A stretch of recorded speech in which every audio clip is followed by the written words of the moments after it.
Bonjour tout le monde. Alors après Lilou Massé et bien d'autres, on va s'attarder un petit peu sur le design de Jean-Pierre Pernaut. Loin d'être une personne stratégique, Jean-Pierre était un modèle d'authenticité et ça avait une grande influence chez les autres. Il savait s'adapter aux circonstances changeantes et il savait gérer les situations extrêmes. C'était un polyvalent, il était tolérant, il acceptait que les gens soient différents et contradictoires. C'était quelqu'un de humble. Et ça vient de sa peur de décevoir les autres, hein. Il utilisait finalement cette humilité comme une protection. Il avait le pouvoir d'effectuer des changements et il était toujours prêt à essayer quelque chose de nouveau, à apporter du nouveau dans le monde, à sortir des structures existantes. Il cherchait un sens à tout, hein. Il pouvait inspirer les autres à voir les choses différemment. C'était quelqu'un qui avait soif d'aventure. Il rêvait sans doute d'un monde idéal. Il avait le pouvoir de stimuler les autres à travers ses rêves, à travers ses désirs qu'il partageait. Il avait un sens aigu de la justice et un talent pour agir en tant qu'arbitre pondéré lors des conflits.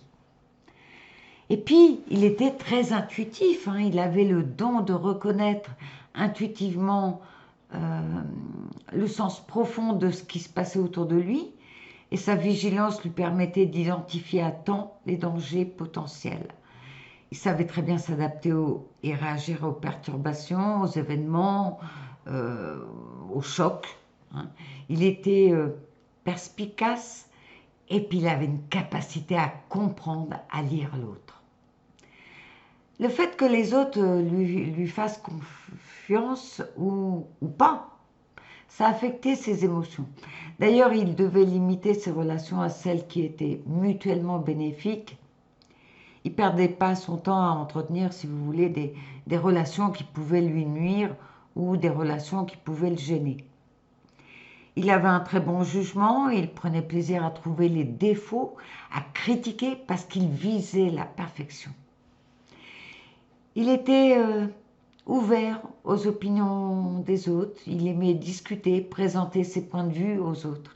Il reconnaissait et comprenait les motivations et le potentiel des autres et il avait donc le talent de constituer des équipes performantes. Ce n'est pas étonnant qu'il soit resté en place durant 33 ans sur TF1.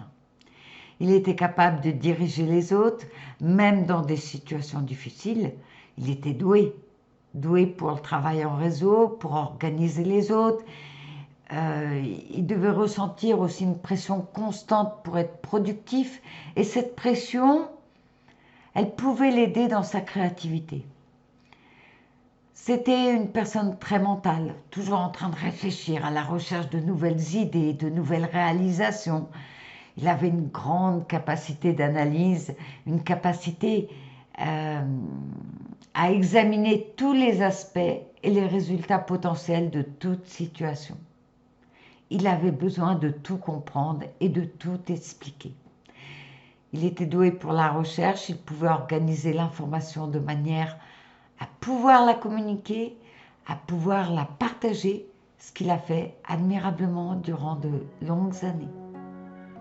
Voilà ce qu'on peut dire brièvement sur Jean-Pierre Pernaut. On se retrouve prochainement pour un autre design. Au revoir.